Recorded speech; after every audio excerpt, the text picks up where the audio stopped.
और स्थानीय बेटे में जब राम बदन राय भी आ गए तो फिर ये मुद्दा ख़त्म हो जाता है।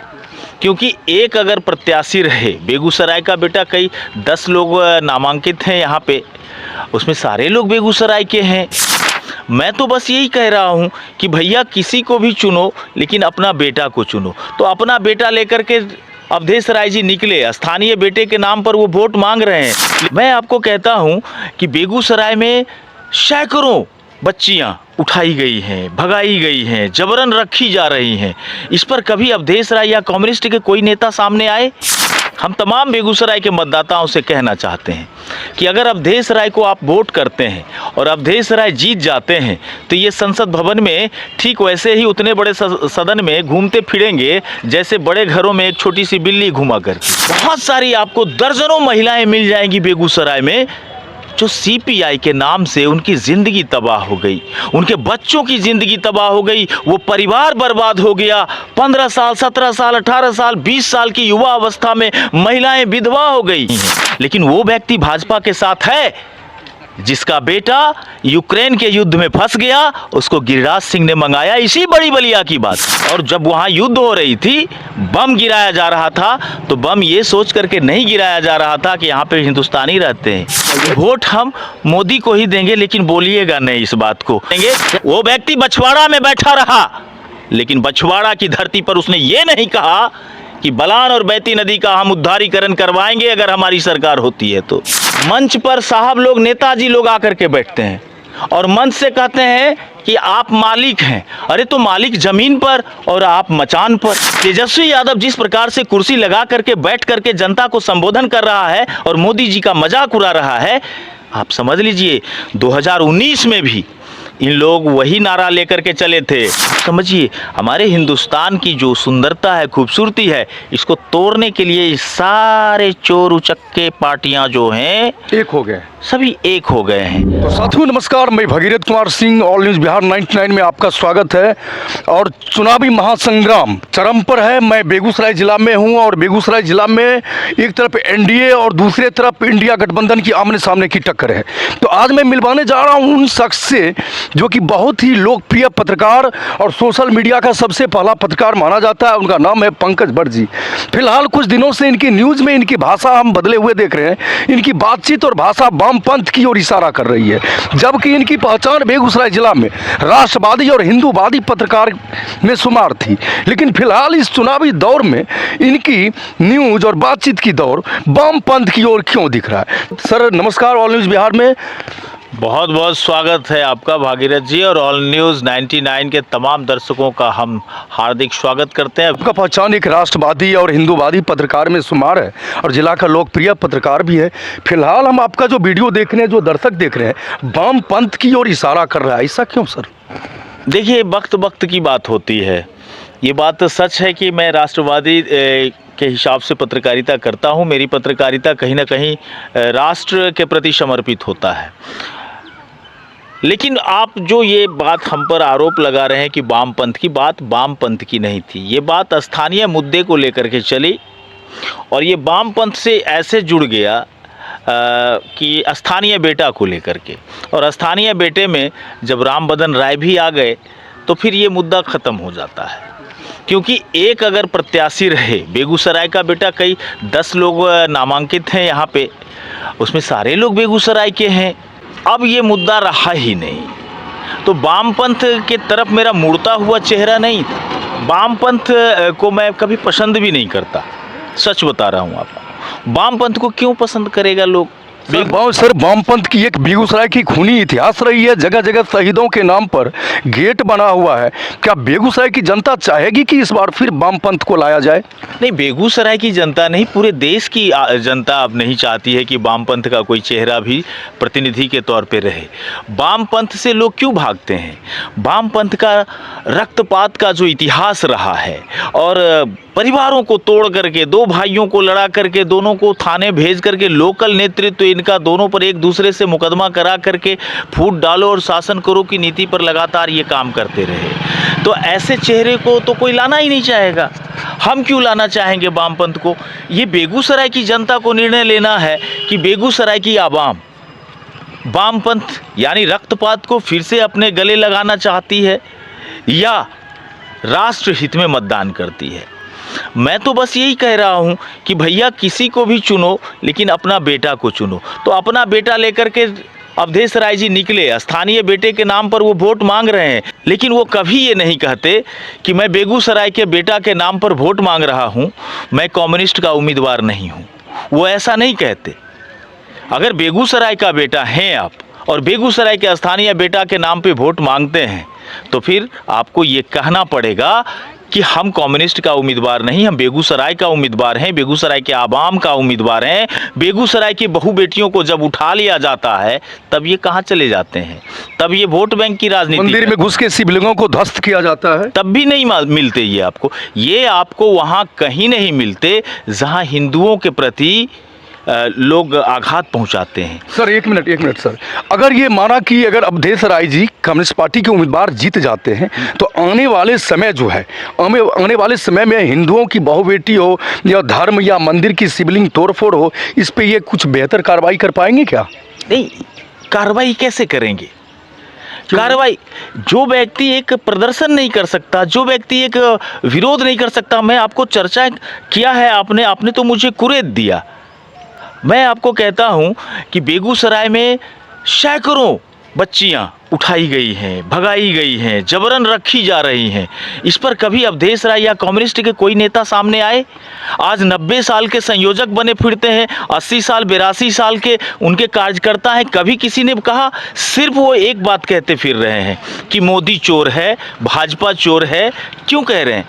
क्योंकि इनकी दाल नहीं गल रही है, अब इनकी ज़मीन खिसक चुकी है, इनके पास कुछ बचा नहीं कुछ कहने को, इनके पास कोई मुद्दा नहीं है। और आप एक बात जान लीजिए, न इनकी सरकार होने वाली है। और एक व्यक्ति अगर अवधेश राय जीत भी जाते हैं, हम तमाम बेगूसराय के मतदाताओं से कहना चाहते हैं कि अगर अवधेश राय को आप वोट करते हैं और अवधेश राय जीत जाते हैं तो ये संसद भवन में ठीक वैसे ही उतने बड़े सदन में घूमते फिरेंगे जैसे बड़े घरों में एक छोटी सी बिल्ली घूमा करती है। ये इधर उधर मारे फिरेंगे। ये 15 साल ये विधायक रहे, कभी सदन में एक आवाज, एक वीडियो इनका रिलीज करके दिखा दीजिए आप। ये तो बोलते हैं संविधान खतरे में है, संविधान बचाने के लिए जनता कोई संविधान खतरा में नहीं है। खतरा उन पार्टियों पर गिरा हुआ है जो पार्टी आज तक लोगों को ठगते रहे और ठग करके लोगों के साथ खेलते रहे, लोगों की भावनाओं के साथ खेलते रहे, लोगों के इज्जत के साथ खेलते रहे, लोगों के प्राणों को लेते रहे। लोग आज बहुत सारी आपको दर्जनों महिलाएं मिल जाएंगी बेगूसराय में जो सीपीआई के नाम से उनकी ज़िंदगी तबाह हो गई, उनके बच्चों की ज़िंदगी तबाह हो गई, वो परिवार बर्बाद हो गया। 15 साल 17 साल 18 साल 20 साल की युवा अवस्था में महिलाएं विधवा हो गई सीपीआई की वजह से। और ये सीपीआई का देन है, उनकी ये उपलब्धि है। लेकिन वो व्यक्ति भाजपा के साथ है जिसका बेटा यूक्रेन के युद्ध में फंस गया, उसको गिरिराज सिंह ने मंगाया। इसी बड़ी बलिया की बात है, इसी बड़ी बलिया की बात है। आज उसकी आत्मा धिक्कारेगी अगर वो गिरिराज सिंह को वोट नहीं करेंगे। आज वो लोग जो बीटी न्यूज़ के माइक पर आकर के कहा करते थे, अपील कर रहे थे अपने सांसद से, इस व्यक्ति ने यूक्रेन में फंसे हुए दर्जनों स्टूडेंट को मंगाया भारत सरकार के खर्चे पर, इनके खर्चे पर नहीं। और जब वहाँ युद्ध हो रही थी, बम गिराया जा रहा था, तो बम ये सोच करके नहीं गिराया जा रहा था कि यहाँ पे हिंदुस्तानी रहते हैं। अंधाधुंध बम गिराए जा रहे थे। इसी बड़ी बलिया के कई सारे बच्चे थे, बेगूसराय के कई बच्चे थे, मानोपुर के बच्चे थे, छात्र थे, ये लोग पढ़ाई करने गए थे। इनको कौन लाया? अगर इनके माता पिता आज गिरिराज सिंह के सपोर्ट में नहीं खड़े होते, इनके पड़ोसी गिरिराज सिंह के सपोर्ट में नहीं खड़े होते हैं, तो इसे आप क्या कह सकते हैं? इसे तो आप कहेंगे कि इनकी जमीर ही नहीं बची। ऐसे लोग को तो यही कहा जा सकता है। ऐसा नहीं है कि मुस्लिम, हमारी बात हुई, मैं जहां रहता हूं वहां आसपास बड़े बड़े बगीचे हैं और उस बगीचे में हमारी मुस्लिम माँ बहन जो गरीब तबके की हैं वो आती हैं पत्ता चुनने के लिए। मैंने उनसे एक बार सवाल किया, ये जरूर दिखाइएगा, काटिएगा मत। बिल्कुल बिल्कुल सर। उनसे पूछा कि वोट किसको करने जा रहे हैं आप? तो उन्होंने कहा कि पहले तो वो कुछ बोलने से घबराई, जी जी। उसके बाद मैंने फिर उन्हें कुरेदा तो उन्होंने हमसे कहा, ऐसे इशारा किया चुप रहने का, कि वोट हम मोदी को ही देंगे, लेकिन बोलिएगा नहीं इस बात को। क्या कारण? हमने पूछा कि अरे ऐसा क्या है, वोट डालते हैं तो बाज़ाब्ता डालिए ना, इसमें चुप्पी लगाने की क्या बात है। तो उन्होंने कहा मर्दबा कहीं जाते ना सर, हमरा कोई मतलब नहीं छे, महिला हम वोट गिरिराजे जी के देवे, फूले के देवे, मोदी के देवे वोट। काहे, क्यों बोल रही थी? हमने पूछा कि ऐसा क्यों? उन्होंने कहा मेरा हस्बैंड बाहर रहता है, वो वहाँ बीमार पड़ जाता है, भोजन की व्यवस्था हमें मोदी सरकार देती है, फ्री राशन मिलता है, शौचालय दिया, मैं बन मारी फिरती थी कि कहाँ शौच करने के लिए जाऊं, वो व्यवस्था आज हमारे घर में मोदी सरकार ने दिया है। हमारी सुरक्षा, आज हम एक बार थाने जाते हैं हमारी शिकायतें सुनी जाती हैं, हम कोर्ट जाते हैं हमारी शिकायतें सुनी जाती हैं। तमाम योजना, मैं किसी भी ब्लॉक के काउंटर पर खड़ा हो जाऊंगी, उस समाज के लोग काउंटर पर खड़े हो जाते हैं, तो काउंटर पर काम करने वाले लोग पहले उनका काम करते हैं, सिर्फ इसलिए कि इन्हें ये समझ में आए कि सरकार मुस्तैदी के साथ इनकी सुरक्षा, इनके जीवन और इनकी दशा सुधारने के लिए खड़ी है। तो जिस व्यक्ति को, जो व्यक्ति पढ़ा नहीं है, जो महिला को क अक्षर का ज्ञान नहीं है, उसको अगर इतनी समझ है तो आप कैसे कह सकते हैं कि बीजेपी के साथ लोग नहीं है? मैं आपको बताता हूं, आप चले जाइए सनहा पश्चिम, वहां पूर्व प्रमुख मनोज जी हैं, उनकी पत्नी लगातार मुखिया होती हैं, कम्युनिस्ट माइंडेड लोग हैं, पूरा पंचायत का बीड़ा कहते हैं कि हम तो पूरा पंचायत हम दे देंगे वोट। लेकिन जा करके वहां के मुसलमान भाइयों से बात करिए, वो कैमरा पर आकर के बात नहीं करना चाहते हैं, लेकिन दिल में कहीं ना कहीं मोदी है। मैंने कहा, मेरे से बात किया, उन लोगों ने कहा कि सर दिखाइएगा नहीं, लेकिन ये जान लीजिए कि वाम पंथ के साथ मुस्लिम समाज भी आज खड़ा नहीं है। आपको मैं एक बात और राज की बात बता देना चाहता हूं। आज तेजस्वी जी सभी जगह हेलीकॉप्टर से घूम घूम करके प्रचार कर रहे हैं। आपको क्या लगता है कि राजद के पास कोई चेहरा नहीं है जो मुकेश सहनी को हेलीकॉप्टर में घुमा रहा है? मुकेश सहनी ही एक चेहरा बच गया है क्या? ऐसा नहीं है। मुकेश सहनी एक ऐसा व्यक्ति है जिसको खुद ही पता नहीं है कि हमारा सिद्धांत क्या है, हम अपने समाज के लिए क्या करेंगे। वो व्यक्ति बछवाड़ा में बैठा रहा, लेकिन बछवाड़ा की धरती पर उसने ये नहीं कहा कि बलान और बैती नदी का हम उद्धारीकरण करवाएंगे अगर हमारी सरकार होती है तो। और नदियों का उद्धारीकरण होने से सबसे ज्यादा अगर किसी को फायदा होगा तो वो सहनी समाज को होगा। बिल्कुल बिल्कुल बिल्कुल, वो सहनी समाज को होगा। लेकिन उसने एक बार चूं चपड़ नहीं किया। आप देखिए कितनी उदंडता के साथ जन भावनाओं को ठुकराया गया है उस रैली में, उस जनसभा में। जनता नीचे बैठी हुई है, मंच पर साहब लोग, नेताजी लोग आकर के बैठते हैं और मंच से कहते हैं कि आप मालिक हैं। अरे तो मालिक जमीन पर और आप मचान पर, ये कौन सा मालिकाना हक है भैया? आप बताइए। कुर्सी पर बैठ करके तेजस्वी यादव भाषण कर रहे हैं अपने पिताजी, उनके पिताजी की अवस्था थी, खड़े नहीं ज़्यादा देर हो सकते थे, कई जनसभाएं करनी होती थी, बुजुर्ग थे, तो उनको ये माफ़ी मिल सकती है।